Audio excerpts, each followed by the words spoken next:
In this edition of Falmouth in Focus, we'll have several stories from the 49th running of the Falmouth Road Race, hear about the invitational events that occurred on race weekend at Falmouth High School, and take a look at how Falmouth Commodore interns supported their team this summer. All this and much more on this edition of Falmouth in Focus.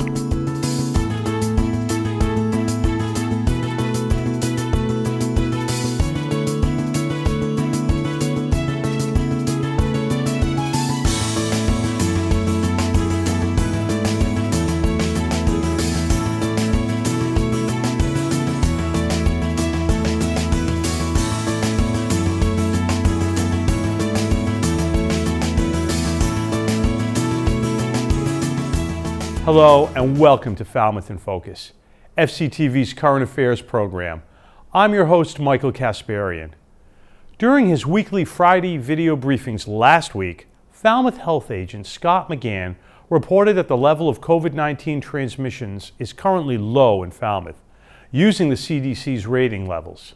However, with the recent increase in transmission throughout the Cape and the Commonwealth, it is recommended that individuals in areas of high or substantial transmission should wear masks when indoors in public, even if they are vaccinated.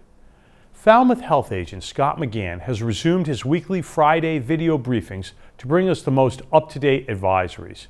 You can view them on FCTV Government Channel 15, our Facebook page, and fctv.org. We begin our coverage of the 2021 ASICS Falmouth Road Race with the story of 2020 Tokyo Olympic Marathon bronze medalist Molly Seidel. Molly served as the official race starter and joined the ASICS Falmouth race field of nearly 8,000 registered participants as its very last runner. In support of Tommy's Place, a vacation home in Falmouth for kids fighting cancer, Falmouth Road Race pledged to donate $1 for every runner that she passed along the 7-mile course. Tim O'Connell, founder of Tommy's Place, announced an additional dollar-for-dollar match. And ladies and gentlemen, there she goes. Molly's off and she's taking no prisoners. Why did you want to come out here? I mean, right on the heels of Tokyo. What was important about coming out here today for you? I mean, I love doing Falmouth. It's been a really fun tradition for me since living in Boston. The entire Boston community and the Massachusetts running community kind of rallies around it. So I feel like it was thinking about like something fun to do with my friends right after the Olympics. This was like top of the list. And you're raising some money too for charity? Exactly. That's what when Falmouth pitched that idea of doing it for charity and the starting last to raise money for Tommy's Fund, it was just like, oh my gosh, this is such a cool opportunity. You can't pass up on that. How many years have you? What? Do we know how many people you passed yet? 4,761. Yeah, 4,700. I know. I wish we could have gotten that extra 300, break 5,000. But yeah, it was crazy as we were coming through. I was like almost trying to count people off, and then I didn't even bother anymore. I felt bad because we were having to like push through people and try not to knock anyone out of the way. But everyone was really excited when we were coming past. When you're in Tokyo, there's not a lot of people. You come back here and there's people in the crowd, people lined up, people cheering. How did that feel? It was a ton of energy. It was really, really cool. So it's fun getting that. Yeah, coming from a race where it's very few spectators allowed and no cheering to this was wild. While Molly officially ran past 4,761 runners along the way, the Falmouth Road Race is pleased to announce that it will double its pledge, bringing its donation to $9,522 in appreciation of her participation in this year's event and to celebrate her victory in Tokyo. Combined with the Tim O'Connell's match, that brings the grand total to $19,044. Thanks to Tony Sedera for covering that inspiring story. It's time now for 3 things from Town Hall, FCTV's condensed version of the takeaways from recent municipal meetings. Selections are chosen based on community impact. The Select Board had a busy agenda in their last meeting, which included interviews and appointments of several town committees. The board appointed members to the Affirmative Action Committee, Cape Light Compact, Cultural Council, the EDIC, Falmouth Housing Authority Tenant Board Committee, and the Water Quality Management Committee. We have read your resume and appreciate it. I would like to be on the Affirmative Action Committee. As someone who grew up in Falmouth, graduated from Falmouth High School, I would like to help to change the lens of the systematic racism that is in Falmouth. As someone that was born right before MLK and JFK were killed and were marches for the Civil Rights Act, here we still are. And as I was sitting here listening to what Mr. Susu said about Mr. McGann, about being facts and data driven, there are facts and data that are driven that support what I've said. And we need to change that. Because unless you're white, straight, and non-disabled, you are an other. Town Manager Julian Suso began a discussion with the board regarding the name and nature of the Transportation Management Committee.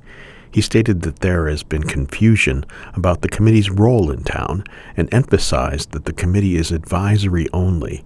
Mr. Suso went on to state that the committee has no real management authority, and renaming the committee may lessen confusion for the public as to the true nature of their work. Mr. Chairman, members of the board, I'd sent a note to the board suggesting your consideration for a change in the naming of the committee to the Transportation Committee, perhaps, to avoid unnecessary confusion, which has arisen in individuals that have spoken to me and possibly others regarding the fact that this committee is advisory only, has no management authority, and changing the name accordingly in talking with town council would be more in character and in support of the sections of the Falmouth Town Charter that I advised the board about. The Select Board has agreed to hold a public meeting at the Falmouth High School on August 26th regarding Joint Base Cape Cod's plans to construct a machine gun range on base property. The board discussed the makeup of this meeting, including format, whether to allow the public to make presentations, and who to invite from the base to answer questions that the board and public may have to ask. I'm in favor of there being some way, and this board has to organize what that looks like, for there to be maybe, not half an hour long, not an hour long, but some kind of succinct, ability to present data or slides, because I think that's what's really being asked. Okay. And other comments, Mr. Patterson? Yeah, I'd like to have a delineation or somebody to explain the decision tree, if you will, on whether that facility goes on Joint Base Cape Cod. Is this a state decision?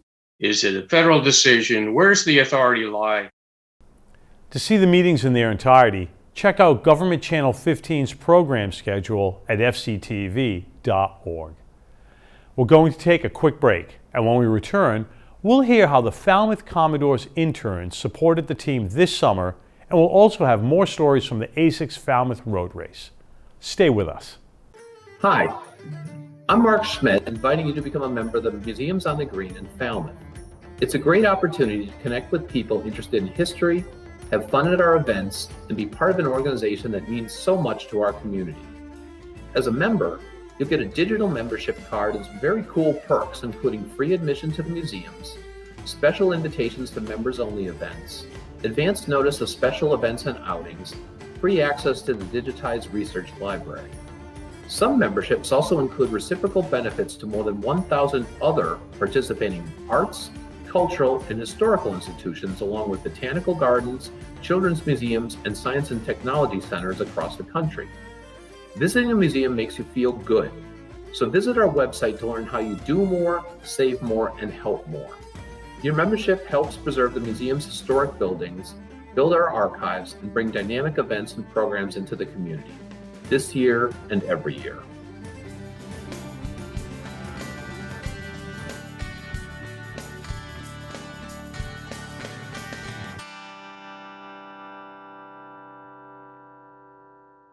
Welcome back. Every summer, the Cape becomes a mecca for the nation's finest collegiate baseball players who come to play in the Cape Cod Baseball League. Along with the athletes, they're joined by hundreds of college communication students from around the nation who come to get invaluable experience covering the games, the coaches, and the players. This year's Falmouth Commodores season may be over, but let's take a look back behind the scenes at the college interns that work hard to bring us the games. Hi, I'm ELLIE FIDELLI, and I'm here with Adriana Candro, the video director here at the Commodores. So, how do you like the Commodores so far? What has been your favorite part of the season? It's hard to pick just one thing. I really just love baseball, so being around it all summer has been like a dream to me. How do you manage a sports team, and what goes into the job? So the Commodores as a whole, there is like a million different like sectors and groups of interns, but me personally, so we run a kids clinic, which brings in a lot of income for the team considering we're a nonprofit and entry is free. So we go through the sign-up lists. We're here every morning. We make sure the kids get in, everything's safe, everything runs smoothly. And then we also do the customer relations management system for the team, which is huge because it logs in all the money we make and keeps pretty much everything organized in terms of profits. And then we also work on the back end of the website, and another huge part of our job is contacting people. So we contact our first pitch, national anthem, and play ball people, make sure they're here on time, make sure they know what they're doing, and we get some information about them for the PA as well. So it's a lot. How is it working for the Commodores after growing up in Falmouth? So I actually went to the clinic that I was talking about when I was a kid, which is funny. So when I saw that they were hiring interns, I was like, that's perfect. And it's just crazy to like see how far it's come since I was young coming here. It's crazy to see it loop back around. Well, we have a number of interns in a number of specialties: administrative, merchandising, game day operations, and my crew in particular, broadcasting and media. So in order to actually put on a game the way we put on a game, you need all this extra help in order to do it. It's fine to just have the players here, but without the support staff in place to actually do all these ancillary things, it would be much less of an overall experience for any fan who comes to the game. I think the most challenging part was operating the equipment early on and adjusting to the press box that's brand new. Nobody's used it before except for this. We're the first team to ever use it. So getting through all the production side and then broadcasting a game into a microphone, I've never done that. I've always had a headset. So adjusting to things like that is probably the most difficult thing so far, the most challenging. My favorite part is watching baseball every night. I mean, this is the best talent in the country, best players in the country. It doesn't get better than this. So to be able to do what I love, calling games with people from all over the country, people from all over different schools, it's been unbelievable so far. It helps whenever you have great fan support. It helps make our jobs a lot easier because that energy feeds into the broadcast. You can hear it in our voices, you can hear it in the crowd mics, all that. So as a result, it just makes our jobs a lot easier. We sound a lot better. And when you have a great community behind the team, it just makes all that work so much better. So, yeah. For Twitter, we sort of do game updates. Leading into the game, we sort of post graphics with a photo and what team we're playing, some information like who's starting and the starting lineups. And then we sort of post when someone scores or a big out happens, a really cool play, things along those lines. And then on Instagram, we do different all-star promotion type things for players that make the all-star team or like player of the week type stuff. And then also on Twitter and Instagram, we post when someone posts an article, does an interview, whatever it may be, for Closing the Door, which is our post-game show. So it's a variety of different content we post on our social medias. I love baseball. I always have. My family lives in Falmouth now, and I think that this is kind of the premier baseball league in the country, and I wanted to have a really fun summer. So it ended up working out really well in terms of being practical. And I don't regret it at all. It's been kind of one of the best summers of my life in terms of people I've met and experiences that I've had. Look out for next summer's Commodores intern applications available later this fall. Thanks to FCTV interns Ellen FIDELLI and Lee Jackson for that story. The Falmouth Walk annually occurs the day before the road race and is another classic event started by Tommy Leonard and Eddie Doyle to raise money for local charities. We caught up with Eddie and the president of the walk, Tom Walrath, to discuss the past 30 years. The Falmouth Walk changed dramatically every year that I can remember with more and more people. We started off the first one with 43. A couple of years ago we had 643. And the last time we had the walk, 2019, we had 935 people. Dramatic. But it's a very, very positive event. I think it's the second biggest event during the summer in Falmouth. Well, they keep on trucking. Keep on doing what we're doing and keeping it simple as we can. It's more enjoyable, and I hope this year we break 1,000 people, but we can always look forward to next year. Well, we have 13 charities that are currently being supported. I'm going to probably do a disservice because I won't be able to remember all of them. But we start with the Falmouth Service Center, the Enterprise Fund, Falmouth Housing Trust, Tommy's Place, People for Cats, Around the Table, and all of our other charities. I'm sorry for not remembering all of them. I'm a little crazed today. I think the walk is so important to the town of Falmouth because it is truly a community event, which really proved itself last year during COVID. We were able to, with the virtual event, with the generosity of the community and people across the United States, raise over $28,000 to give to those 13 charities. I think it's a special event in Falmouth, like Tom said, because we raised money for all of these charities. And I think everybody has a good time and they spread the word. It's a happy time. It is. Great time. Thank you very much for being here today. Congratulations to the Falmouth Walk for all the good work they have done in this community for the last 30 years. Thanks to Lee Jackson for that coverage. Since the year 2000, the Falmouth Road Race Numbers for Nonprofits program has helped charity partners raise over $45 million and raise awareness for their causes. For some of the more than 160 organizations, the ASICS Falmouth Road Race is their most significant source of income. FCTV was at the starting line to talk with a few of the runners about their participation in the program. Hi! We're really excited to be here running in person again this year. Lots of people. We got most of our teams here assembled. Hit our fundraising goal, and we're really excited for the opportunity to be here again. Jen Gaudette here, our team captain, is my best friend. That's how I got involved with this great nonprofit, and I'm just really excited to be out here to support such an awesome cause and see all these charity runners. It's a really special thing. Yeah, so we're running for Boston Children's Hospital. So all the money goes to raising money, like donations go to research and people who can't really afford the health care. So that's kind of what we were inspired by. I got involved because my mom died of Alzheimer's 6 years ago, and she was 91, had a great life, had 9 kids, did everything for them and everybody else, and finally her time to enjoy life, and it was stolen from her from Alzheimer's, just having a lot of worry instead of good memories. And I just feel like, it will make a difference. We've already seen some strides in the Alzheimer's research, and I will continue to do this race as long as I can. We founded the Glenn Doherty Memorial Foundation in 2013 after Glenn, who was a Winchester, Massachusetts resident and Navy SEAL, was killed in Benghazi. And Glenn was a special operations soldier who was trying to get back into civilian life, and what we're trying to do is to find the Glens and the special ops community, and we give scholarships to guys like him to go back to school. So we give higher education scholarships.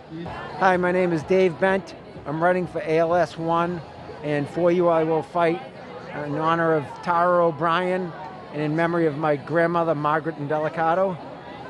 Tara is a dear friend of ours from Walpole, and she's going through some tough times now, and we're trying to raise awareness and as many funds as possible, and hope to have a great day doing so. Hi, my name is Ruth Shelley. I run for the Michael Lisnow Respite Center in Hopkinton, which is a charity that does respite care for severely disabled children. It does occupational therapy, physical therapy, daycare, after-school care, and runs 4 group homes in Hopkinton. And it's a wonderful group of people. I met them through the Boston Marathon charity program, and now I run Boston with them and Falmouth. Actually am a massage therapist for Cape Wellness Collaborative. Cape Wellness is an organization that provides wellness services for people on the Cape that are facing cancer. So things like massage therapy, acupuncture, yoga, nutrition, all those types of services that insurance doesn't cover. So I found out through this organization, this is actually my first road race. So I'm really excited. My name's Joe Kitts. This is my sister. I'm Rose. Kitts. We're running for Dana-Farber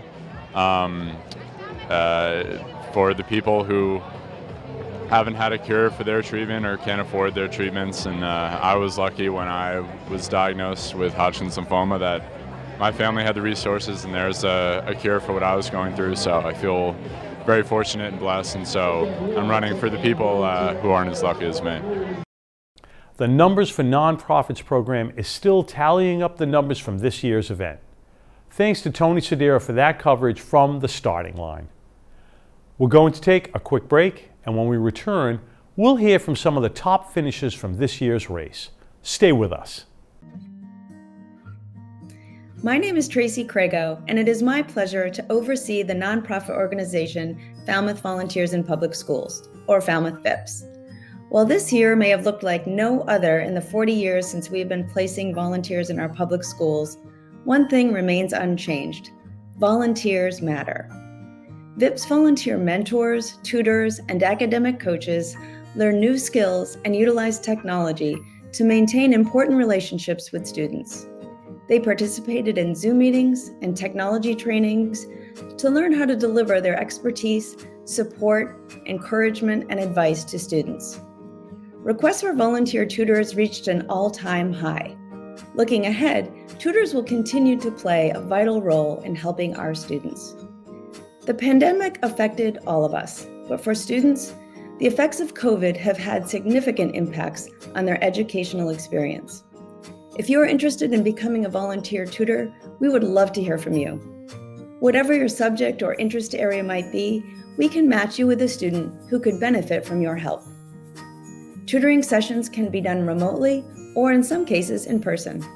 Remember, volunteers make a difference. Please consider what you can do to help a student by contacting Falmouth VIPS today. Thank you.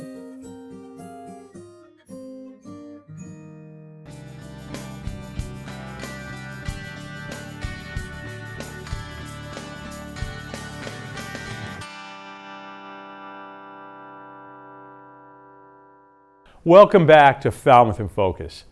Due to the COVID-19 precautions, Ben Flanagan never got a chance to defend his 2018 victory in the Falmouth Road Race until this year. With a winning time of 32 minutes and 16 seconds, he kept his road race winning streak intact. FCTV checked in with Ben and some of the other top finishers in this year's race. Coming back finally was amazing because it's pretty emotional, to be honest, because it's like even just getting here was a win. You know, it's like I never made it this far in my season since then. I got hurt last time. Like even just getting healthy through the Olympic, like trying to make the Olympic team, that was a big emotional build, a lot of physical toll. So just getting through the whole season and getting here healthy was a huge win. And to be here healthy and fit was like, all right, like we can't waste this, you know, like I'm here again, I can win this, like now I just got to do it. So talking to Scott on the way over here, Scott Gelfi, was so funny because 3 years ago as an eager young college kid on my first pro race, like I was like, I think I can win. I was all giddy. And this time I just felt so much more experience where I'm like, I know I can win. Like I know these guys, I've raced them, I beat them, they beat me. I knew exactly what I had to do. It's like, I just need to do it. I need to execute today. It's not so much about like defying the odds. Today is just about like doing what I need to do. So coming in a little bit more like an experienced racer. And you know, breaking that tape was awesome. You know, this was my first like major win. I've won Twin Cities Marathon and Miami Marathon, but you know, the competition wasn't as, you know, as elite. So that was great. You know, crossing that finish line, definitely relief. I had a week off because I had to take a week off. I was training since November of last year. So I took a week off 2 weeks ago, and I had a week of training and just come back and do the rest of my racing season to finish it off until November. So that felt great. You feel a little bit of relief, excitement obviously, and the crowd at the end. Honestly, I forgot how challenging the course was. Like the rolling hills, the first 3 or 4 miles, so it was really nice to be able to work together. Thankfully, the race didn't string out. In past years, I have found myself running alone, kind of in a long line, but it made it go by a lot quicker having all the girls next to each other, and we did have the 2 front runners to chase, and over the last 2 miles, it's when we got it down to, I think, 3 or 4 of us. And I do remember it being a long finish, and so I knew that I couldn't kick too soon because that last final hill is kind of a killer, but everyone did a great job, and it was a really close finish in the end.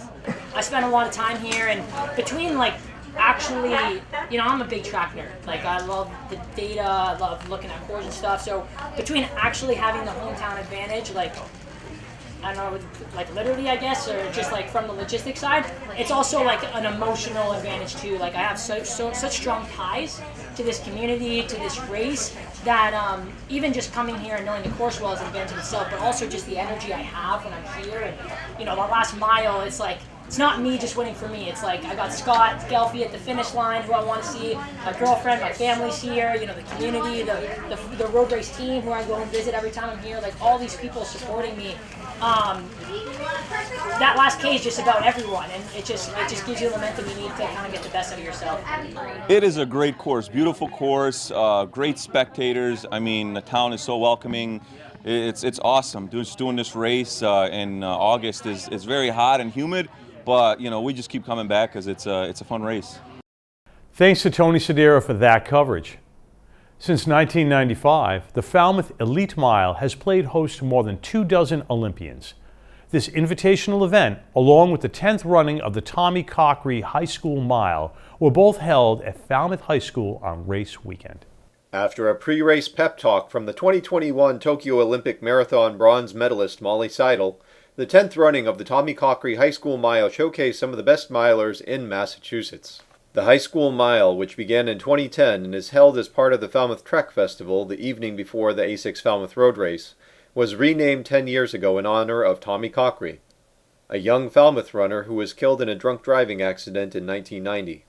The road race is a huge part of the family's life, and athletes in the mile are chosen to compete not only because they are the best high school milers in Massachusetts, but also because they embody Tommy's spirit of an active life and fun-loving attitude, and because they have shown evidence of making smart choices in their lives. In the girls' side, Rory Clare of Wellesley led most of the race, taking the field out in 2:30 through the 800 meters. The strong early pace was too much for the rest of the field, and Clare was able to hold off Mia Costa of Walpole for the victory in a time of 5:08.29. Costa came on strong in the last lap, but finished second in a time of 5:09.87. Ali Gooley of Stowe secured third place in 5:11.52. The boys' race was won by similar front running, with Brookline's Miles Lease Riordan taking the group out in 2:12 through 800 meters. Lease Riordan was able to gap Northbridge's freshman phenom Marcus Riley, who finished with a close second in 4:24.53.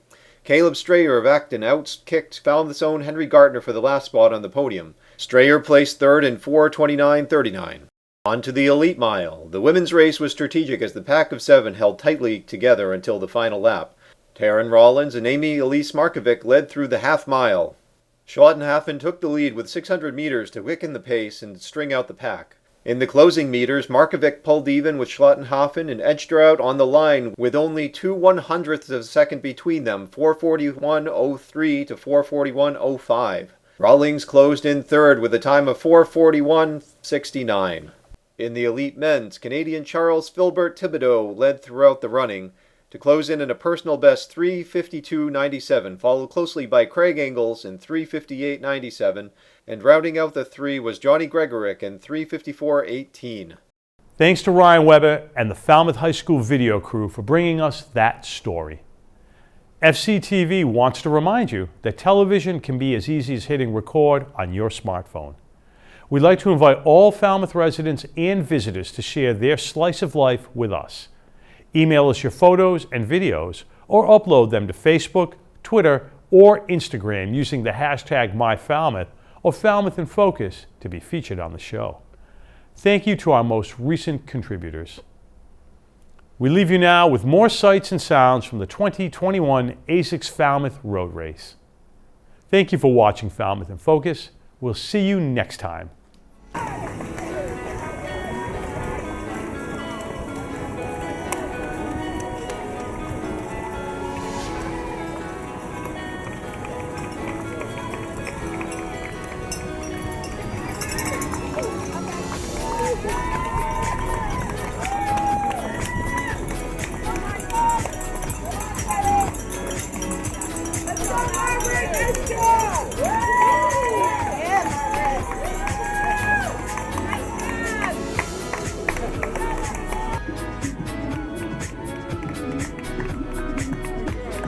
Andy Ritchie from West Yarmouth coming through here soon.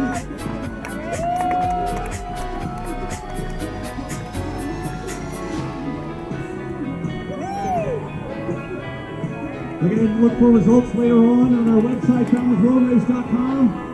Download the app, RT app, to get instant results, all the splits from your favorite athlete.